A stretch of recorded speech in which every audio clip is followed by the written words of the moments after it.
Come here. Yeah, very good to you. Yay. Where are your ears? Yay. Where is your head? Head. So walk properly, otherwise you'll bump your head. Yeah, walk properly.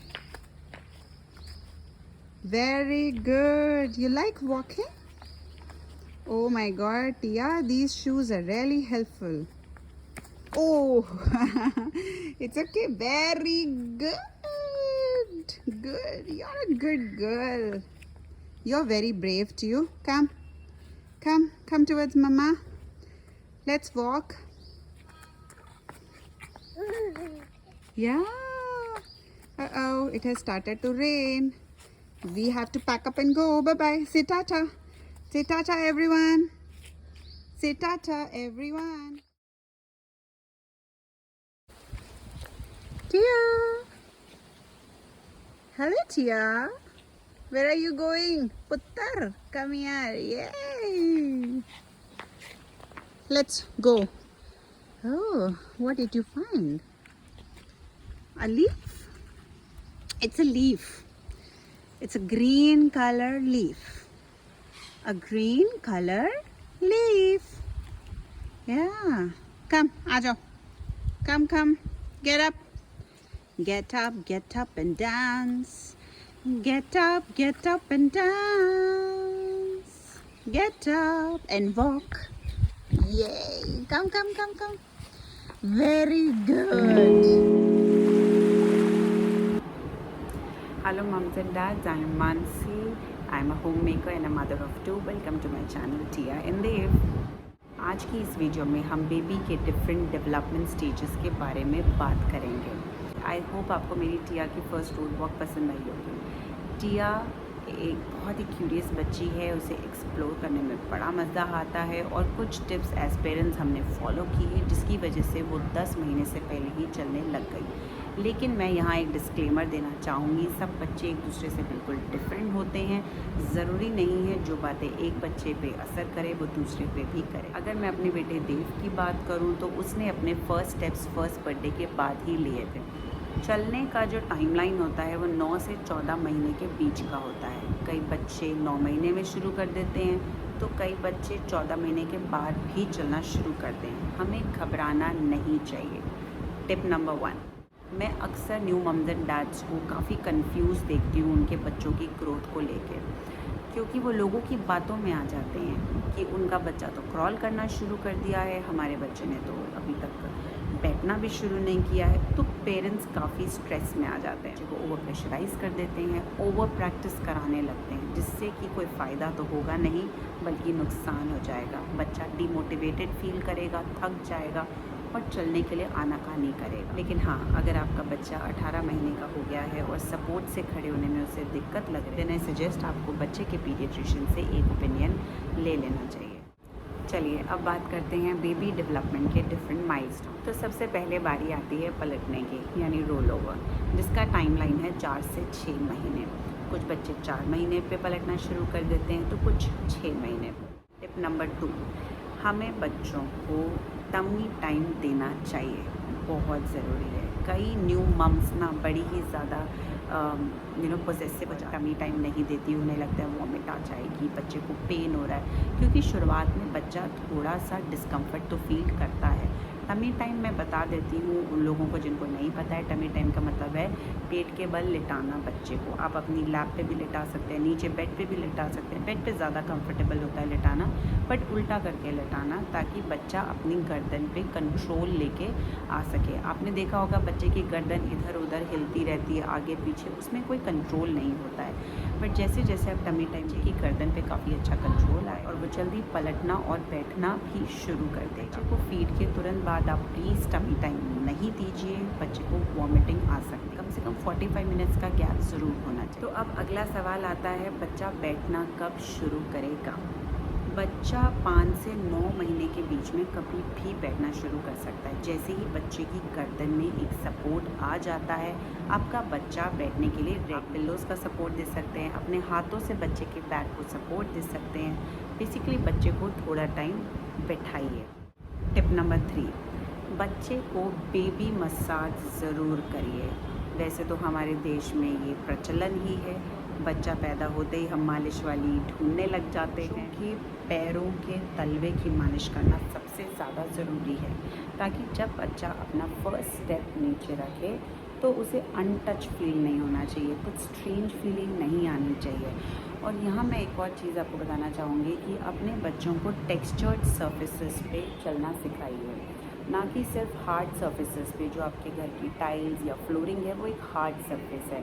आप अपने बच्चे को बाहर लेके जाइए, आप अपने बच्चे को गार्डन में लेके जाइए। अगर आपके घर में गार्डन नहीं है तो आप पब्लिक पार्क लेके जाइए, वहाँ घास पे आप बच्चे को क्रॉल करना, चलना। डिफरेंट जब टेक्सचर्ड सर्फेसेस का आप एक्सपोजर तो बच्चा जल्दी बैलेंस बनाता है, जल्दी चलना सीखता है। इसके बाद बारी आती है क्रॉलिंग की। वैसे कई बच्चे हैं जो क्रॉल करते ही नहीं हैं, वो इस स्टेज को कम्प्लीटली स्किप कर देते हैं, वो सीधा खड़े ही होने लग जाते हैं। सिटअप से स्टैंडिंग विद सपोर्ट उनका हो जाता है। पर लेकिन जो बच्चे क्रॉल कर रहे हैं, आप ध्यान रखिए कि आपका जो फर्श है, फ्लोर है, वो बिल्कुल साफ़ रहे, क्योंकि बच्चे की आदत होती है छोटी छोटी चीज़ें उठा के मुँह में डालने की। तो आपको उन चीज़ों का खास करके ध्यान रखना पड़ेगा, सफाई का ध्यान रखना पड़ेगा। तो अब बारी आती है एक्चुअल वॉकिंग की।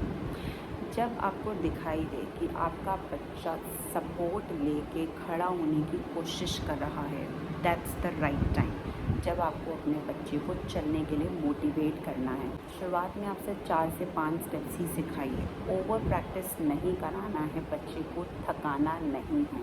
धीरे धीरे हम उसका प्रैक्टिस का टाइम बढ़ाएंगे और आप देखेंगे कि आपका बच्चा खड़े होकर सपोर्ट ले रहा है। थोड़े टाइम में वो क्रूजिंग स्टार्ट कर देगा। क्रूजिंग का मतलब है चीज़ों को पकड़ पकड़ के चलना सपोर्ट के साथ, एंड देन वो आपके हाथों का सपोर्ट लेगा और फाइनली वो चलने और भागने लगेगा। 1.5-2 महीने में ये पूरा प्रोसीजर जो है वो ख़त्म हो जाता है, खड़े होने से चलने तक। बट अगेन हर बच्चा डिफरेंट होता है, तो टाइमलाइन में थोड़ा वेरिएशन आ सकता है। टिप नंबर 4, अब आप अपने बच्चे को कैसे सपोर्ट दें वॉकिंग में। काफ़ी सारी चीज़ें जो आप कर सकते हैं, जैसे कि आप अपने बच्चे को पुश टॉय दें। टॉय को कई लोग स्टैंडिंग वॉकर भी कहते हैं, जिसमें एक स्टैंड होता है जो काफ़ी कलरफुल होता है, जो बच्चों को काफ़ी अट्रैक्ट करता है, और उसके ऊपर एक हैंडल लगा होता है जिसे पकड़ के बच्चे पुश करते हैं और चलना सीखते हैं। अब मैं यहाँ सिटिंग वॉकर की बात नहीं कर रही हूँ। वैसे सिटिंग वॉकर एक काफ़ी डिबेटेबल टॉपिक है। कई लोग बोलते हैं वॉकर नहीं देना चाहिए बच्चों को, बैठने वाला वॉकर नहीं देना चाहिए। अगर मैं अपनी बात करूं तो मैंने अपने दोनों बच्चों को सिटिंग वॉकर दिया था, हाँ, बट मैंने ये डिसाइड कर लिया था कि ज़्यादा टाइम तक उसे वॉकर नहीं देना है। दीवारें को मैंने शायद 2.5 से 3 महीने के लिए दिया था, टिया को तो शायद 1.5 महीने के लिए ही वॉकर दिया था। उसके बाद तो वो चलना ही सीख गई थी, तो मैंने वॉकर हटा दिया, क्योंकि उसके बाद वॉकर से गिरने के चांसेस बढ़ जाते हैं। जब आपका बच्चा 7 महीने का है, उसकी नेक पे कंट्रोल है, उसकी बैक स्ट्रॉन्ग है, तो आप उसे सिटिंग वॉकर दे सकते हैं, बट ज़्यादा टाइम के लिए नहीं दीजिए, क्योंकि वरना आपका बच्चा इंडिपेंडेंट वॉकिंग करना छोड़ देगा। मैंने देखा है सिटिंग वॉकर का एक फ़ायदा तो ये ज़रूर होता है, आपके बच्चे की चीज़ों को लेके रीच बढ़ जाती है। इससे आपके बच्चे को मज़ा आने लगता है, उसे समझ में आ जाता है कि मैं जितना जल्दी चलूँगा उतना ही ज़्यादा मुझे मज़ा आएगा।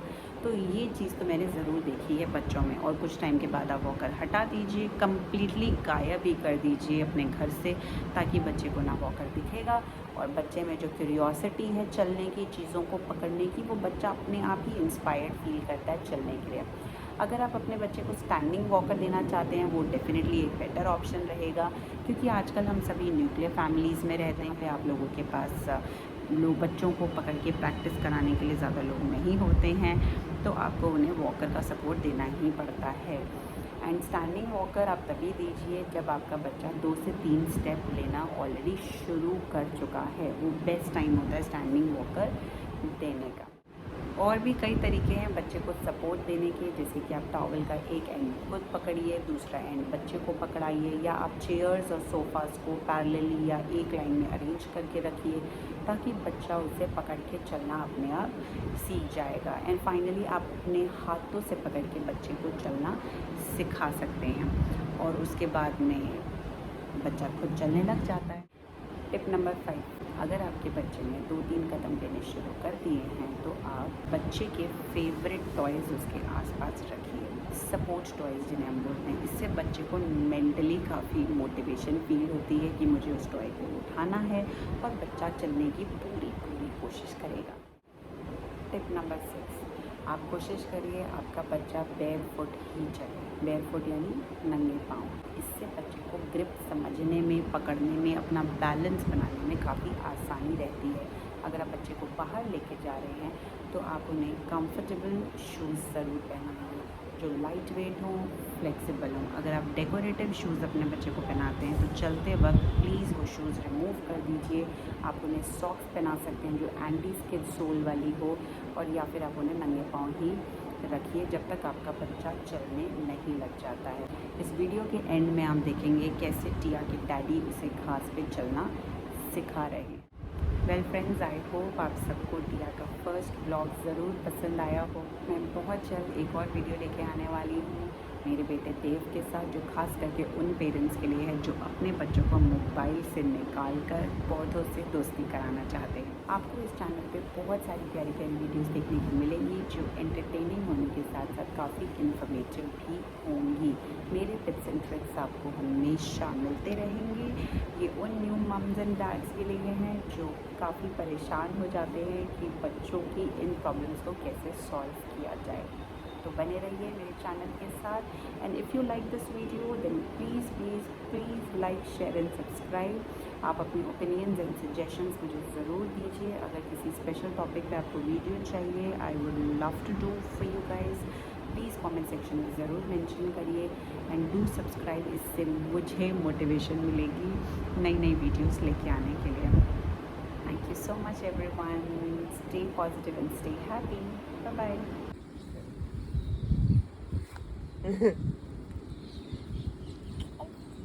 Tia.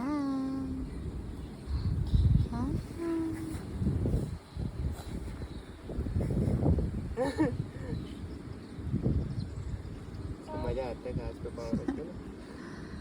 Tio, what are you looking at? No. You like walking on grass? You like it? ये तो बहुत चुभ रही है। हाँ, तभी तो इसको मजा आ रहा है। एग्जैक्टली पाँव में चुभती है। हाँ, गुदी गुदी होती है right. You can walk on your own ना। You're a big girl ना। खड़े होने की कोशिश करती है।